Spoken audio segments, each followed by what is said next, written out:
Oakland just lost every single professional sports team. The Raiders, the Warriors, the A's, and it's about to cost them $100 million a year. For decades, Oakland was a sports town. 3 major franchises, 1 stadium. The Oakland Coliseum was the heart of the city's economy. Then, one by one, they all left. The Warriors moved to San Francisco in 2019, the Raiders bolted to Las Vegas in 2020, and in 2024, the A's announced they're heading to Vegas too. Now the Coliseum sits empty, the surrounding businesses are dying, and the city is hemorrhaging money up. But here's what nobody's talking about. This wasn't just about losing teams. This was an economic collapse that's going to take decades to recover from. And the worst part? Oakland did this to themselves. They refused to play the stadium game. They wouldn't compete with Vegas and San Francisco on subsidies. They thought they were being fiscally responsible. Instead, they just signed their own death warrant. Let's start with how this happened. The Warriors were the first to leave. They moved across the bay to the Chase Center in San Francisco. Why? Because San Francisco built them a $1.4 billion privately funded arena in Mission Bay. State-of-the-art, waterfront views, corporate boxes that sell for millions. Oakland couldn't compete with that. The Warriors had been playing in Oracle Arena since 1966. The building was outdated, the neighborhood around it was struggling, and Oakland didn't have the money to build a new arena. So the Warriors left. And they took 41 home games, thousands of jobs, and millions in tourism revenue with them. The Raiders were next. This one hurt more because the Raiders had history in Oakland. They played there from 1960 to 1981, then moved to Los Angeles. In 1995, Oakland convinced them to come back by renovating the Coliseum. The city went into debt to bring them back. They issued bonds, they upgraded the stadium, they added luxury suites, and 25 years later, the Raiders left again. Why? Because Las Vegas offered them a $750 million publicly funded stadium, Allegiant Stadium, right on the Strip. Oakland refused to match it. They said they couldn't afford it. They had bigger problems: homelessness, crime, budget deficits. So the Raiders left. And Oakland was still paying off the debt from the 1995 renovations. The A's were the last straw. The Oakland Athletics had been in Oakland since 1968. Over 50 years, they won 4 World Series titles. They were part of the city's identity. But the Coliseum was falling apart. Sewage leaks, feral cats, broken seats. It was the worst stadium in Major League Baseball. The A's wanted a new stadium. They proposed a waterfront ballpark at Howard Terminal. It would have cost $12 billion in total development, with the A's asking for $855 million in public financing. Oakland said no. The A's ownership, led by John Fisher, started looking elsewhere. They found Las Vegas, a new $1.5 billion stadium on the Strip with $380 million in public funding from Nevada. In 2024, the A's announced they were leaving. And just like that, Oakland lost every professional team. Now let's talk about what this actually cost Oakland. When the teams left, hundreds of union and service jobs disappeared overnight. Stadium workers, vendors, security, parking attendants, concession staff. These weren't high-paying jobs, but they were steady income for working-class families. The A's alone employed over 1,000 people on game days.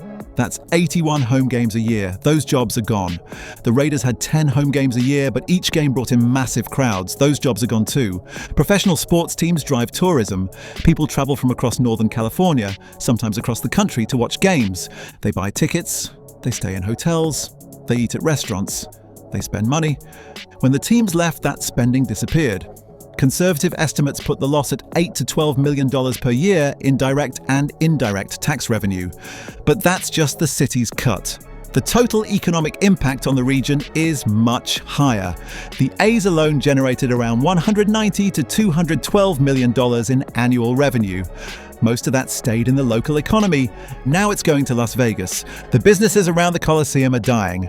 Hotels that used to fill up on game days are now empty. Restaurants that relied on pre-game and post-game crowds are closing. Transient occupancy taxes, hotel taxes have plummeted. That's money the city used to count on, and it's not coming back. Here's the part that really stings. Oakland is still paying off the debt from the 1995 Coliseum renovations. Those renovations were supposed to be funded by revenue from the Raiders, but the Raiders are gone. So now Oakland is paying down bond debt with no revenue stream to offset it. The city's structural budget deficit is over $100 million per year. Even after selling the Coliseum for $110 million, they're still in the red. They've had to cut police, fire departments, and public services just to stay afloat. But the immediate losses are just the beginning. The long-term economic consequences are going to be devastating. The Coliseum sits on 112 acres of prime real estate. It's one of the largest undeveloped sites in the Bay Area. Oakland sold its 50% stake to the African American Sports and Entertainment Group, AASEG, for $110 million. The plan is to redevelop it into a $5 billion mixed-use district, housing, retail, entertainment, hotels, offices, maybe even a new arena. But here's the problem. Successful redevelopment depends on having an event generator, something that brings people to the area consistently. The Coliseum had that. 3 professional teams, concerts, events, and now it has nothing. Without an anchor tenant, the redevelopment is going to struggle. Investors are hesitant. Financing is uncertain. And if the redevelopment fails, that 112-acre site is going to sit empty for years. A monument to what Oakland lost. The neighborhoods around the Coliseum are already struggling. When the teams were there, those neighborhoods had foot traffic, economic activity, jobs. Now they have nothing. Property values are dropping, businesses are closing, crime is rising. The city doesn't have the money to invest in those neighborhoods. They're too busy trying to plug budget holes. So those neighborhoods are going to decline even further. Losing all 3 teams sends a message to the rest of the country. Oakland can't keep its teams. That hurts the city's reputation. It makes it harder to attract new businesses, new investments, new development. Why would a company invest in Oakland when the city just lost every major sports franchise? It's a perception problem that's going to take years to fix. Now here's where it gets messy. Who's actually responsible for this? Oakland says they made the right call. They refused to compete with Las Vegas and San Francisco on direct team subsidies. They had bigger problems: homelessness, crime, crumbling infrastructure, a $100 million budget deficit. Spending hundreds of millions on stadiums would have been irresponsible. And honestly, they have a point. Study after study shows that publicly funded stadiums don't generate the economic returns that teams promise. The money goes to team owners, not the city. Oakland looked at the numbers and said, "We're not doing this." The team say Oakland didn't negotiate in good faith. The A's ownership accused the city of dragging its feet on the Howard Terminal project.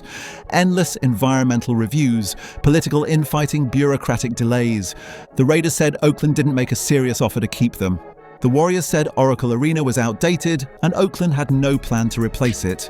From the team's perspective, Oakland didn't fight hard enough to keep them. The truth is somewhere in the middle. Oakland couldn't afford to compete with Vegas and San Francisco, but they also didn't have a clear vision for keeping the teams. The A's ownership, led by John Fisher, was notoriously cheap. He claimed the team was losing $40 million a year, but leaked financial documents showed the team was actually profitable. Fisher wanted public money to build a stadium he could profit from. When Oakland said no, he left. The Raiders got a sweetheart deal in Vegas, $750 million in public funding. Oakland couldn't match that without bankrupting the city. The Warriors wanted a world-class arena. Oakland couldn't deliver, so the teams left, and Oakland is paying the price. So what's next for Oakland? The city is betting everything on the Coliseum redevelopment. If it succeeds, it could bring thousands of jobs, new housing, and a revitalized neighborhood. But if it fails, Oakland is stuck with a massive empty lot and no plan B. Environmental reviews have been approved, tax district plans are in place, but financing is still uncertain. And without an anchor tenant, a sports team, a concert venue, something, it's going to be hard to attract investors. Oakland's budget deficit isn't going away. Even with the $110 million from the Coliseum sale, the city is still spending $100 million more per year than it generates in revenue. And they've cut police down to 600 officers. They've closed fire stations, they've frozen hiring, and they're still in the red. Unless they find a major new revenue source, this crisis is going to continue for years. Beyond the economics, there's a cultural loss that's hard to quantify. For generations, Oakland's identity was tied to its sports teams, the Raiders, the A's, the Warriors. Now that's gone. Fans feel betrayed, the city feels abandoned, and that loss of identity is going to take a long time to heal. Oakland's loss of all its professional teams is a cautionary tale. It's a story about cities that can't afford to play the stadium game, about team owners who prioritize profits over loyalty, about the hidden costs of losing your identity. The economic impact is real: $100 million in annual deficits, thousands of lost jobs, dying neighborhoods. But the cultural impact might be even worse. Oakland was a sports town. Now it's a city trying to figure out what it is, and the rest of the country is watching to see if it can survive. We are committed to releasing 2 videos a week. Like, share, subscribe, and hit the bell icon for more visionary builds.